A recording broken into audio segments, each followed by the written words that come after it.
This is my home. Our home.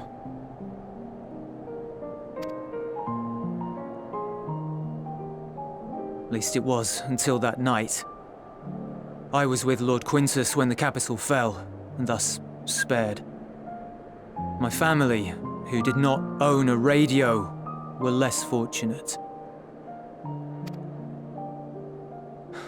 When dawn came, I made my way here. My parents, my little brother and sister, they were still inside. But they weren't themselves, and they tried to. And I had to.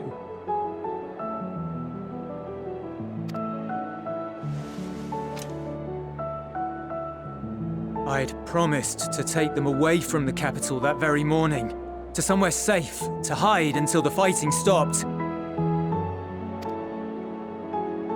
I promised.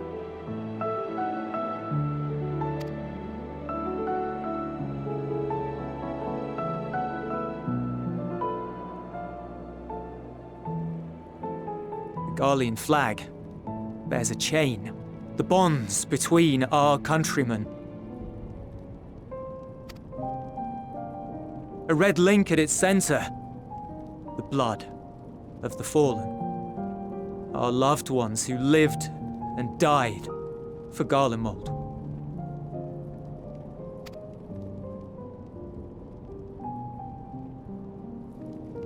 But if she too fell, who would be left to remember them and their sacrifice? What enduring proof would there be that they were ever here?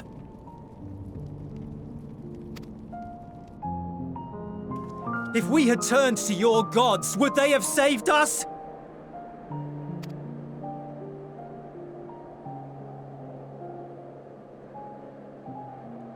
I'm sorry, forget I spoke. We should go.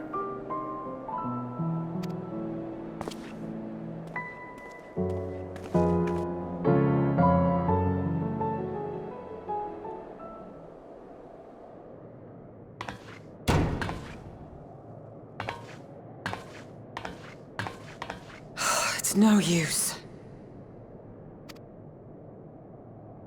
Believe me, I do not enjoy being here any more than you. But she wanted us to play along, so that is what we will do.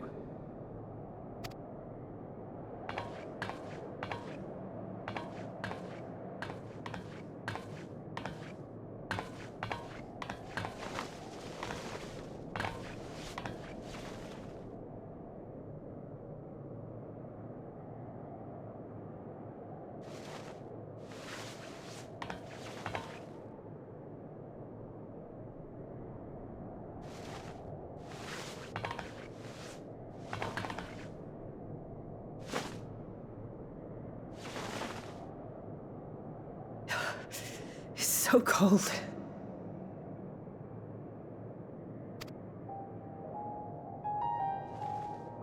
Painfully so. Unbearably.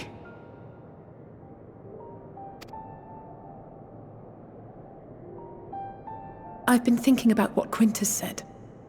About why no one would accept Garlean rule.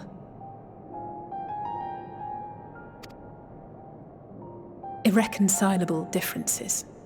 When coexistence isn't an option, only conquest remains. Varys at Gimlet said much the same. Only by uniting the world beneath a single standard would we rid ourselves of the Ascians. United as one people, one race cleansed of imperfections. A cold and unforgiving vision. And when we fail to live up to their standards, what place is there for us in their world?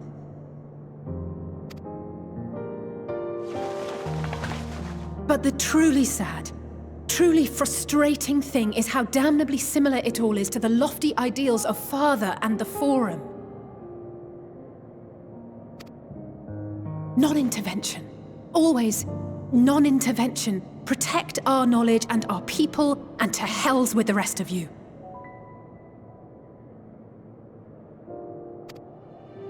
And yet, I can see how it happened. Varys and Father looked to their elders for guidance and took their virtues as their own. But for this world was of their making. In who else could they place their trust? All of us lost in a sea of chaos, searching desperately for purpose and meaning. But it shouldn't just be an extension of another's. It has to be ours. It has to be. We all have a stake in this world. No one should be silenced. I won't deny that we lack the experience of people such as Father or Quintus. Perhaps they've come to see the world as a series of problems, and the most efficient way of solving them, to reduce everything to fundamental forms. A stone is a stone, a cloud, a flower, no more than that. Simple descriptions that strip the subject of distinguishing characteristics.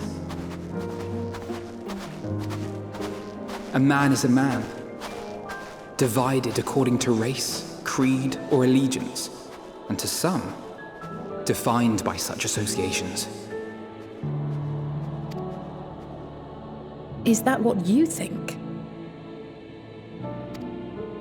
In my misbegotten youth. But what I believed wisdom was no more than aggressive ignorance.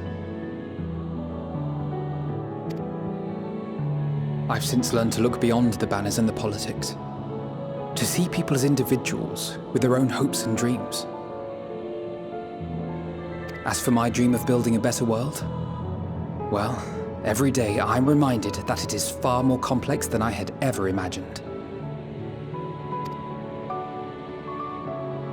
But it only spurs me onward, to find the wisdom and the strength to see it through to the very end.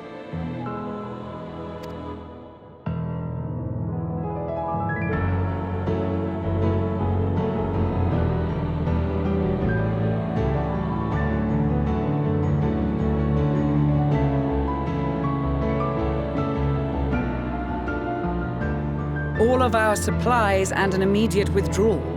These are your conditions? Demands.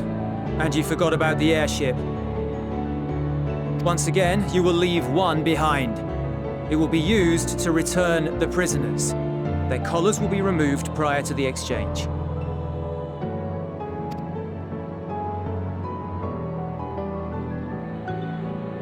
So in the end, not even Father's expertly worded rhetoric could deter you from your chosen course.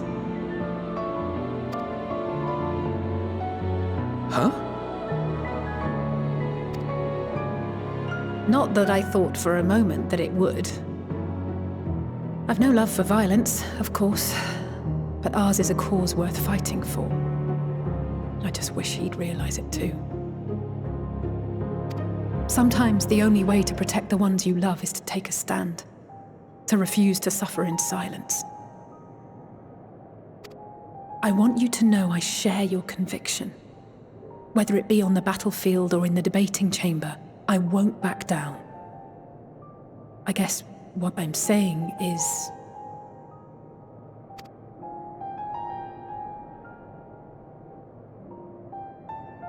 You've found your own reason to fight.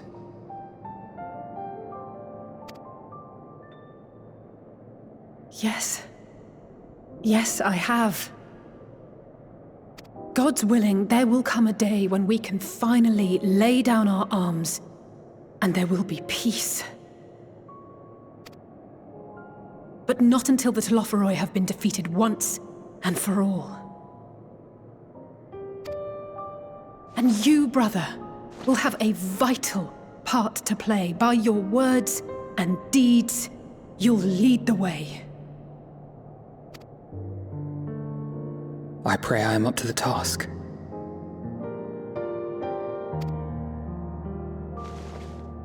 There'll always be naysayers. Those who think us fools for even trying. It's easy for learned elites to criticize earnest efforts and assert their moral superiority, all without offering alternatives.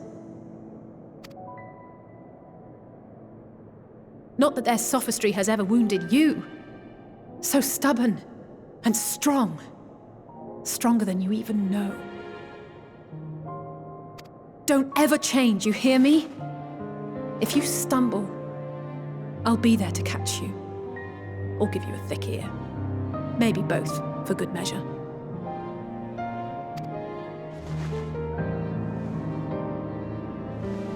Thank you, Alice.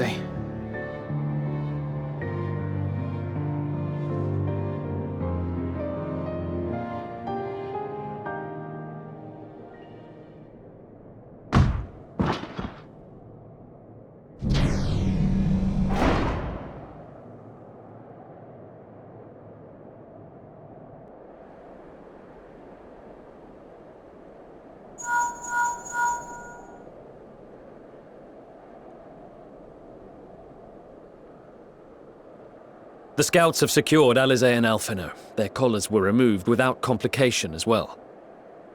They report no casualties, not for their party nor the guards, who will wake from their premature slumber in due course.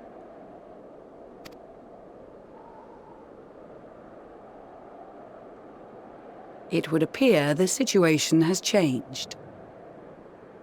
I propose new terms. We have information that will be of great interest to Lord Quintus, and I wish to speak with him in person.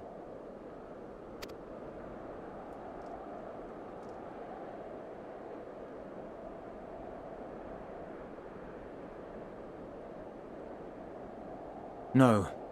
In the event you rejected our first proposal, we came prepared with a second.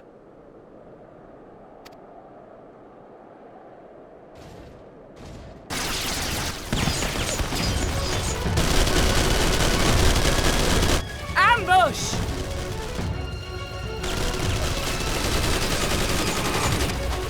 More are coming! Make ready! We, the loyal soldiers of the First Legion, proud servants of Garlemald, of the fallen Emperor Varys, shall safeguard these lands from the barbarian hordes until our countrymen return!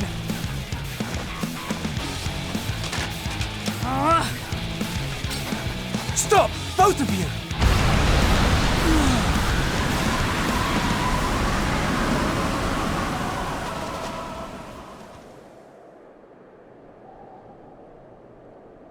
This child may be the worst emissary I have ever seen.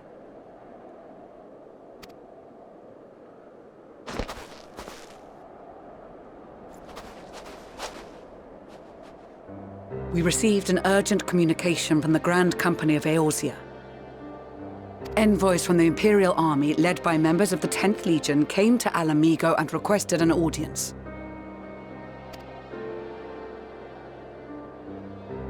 They explained that their efforts to coordinate the reclamation of the capital with the aid of the 4th, 5th, 8th, and 12th had ended in failure. Communication between most legions has broken down entirely. Most of the 10th's conscripts have deserted, leaving their forces severely depleted. That is why, unable to continue the fight on their own, they and their allies turned to the Grand Company of Eorzea for aid. Lies! Every word! It is the truth, and I have not finished. The 10th has requested that we deliver a message to Lord Quintus. Have the ill stand down.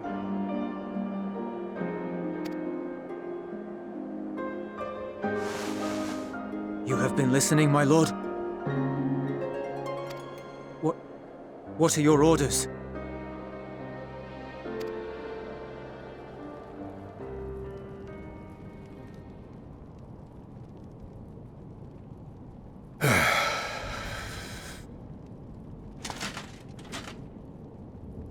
Inform her that we will honor the 10th's decision.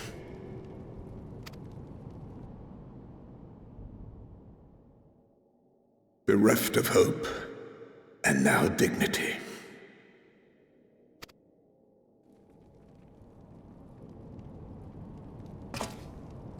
I release you from your duty. All of you.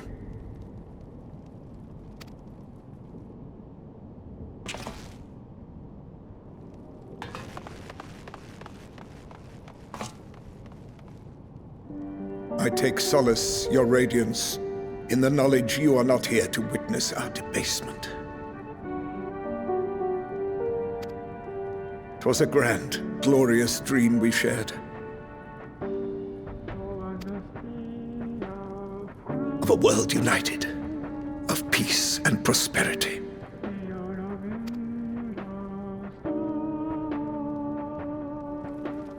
We are ghosts, you and I, memories of days gone by.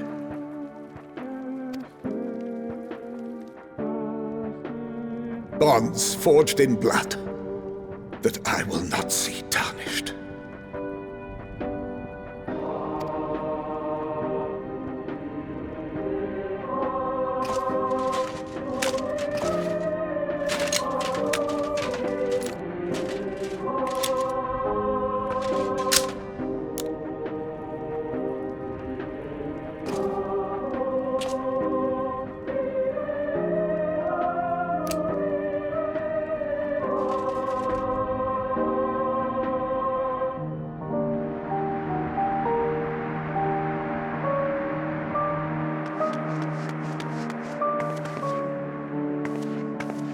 Quickly! We have to reach the station before it's too late.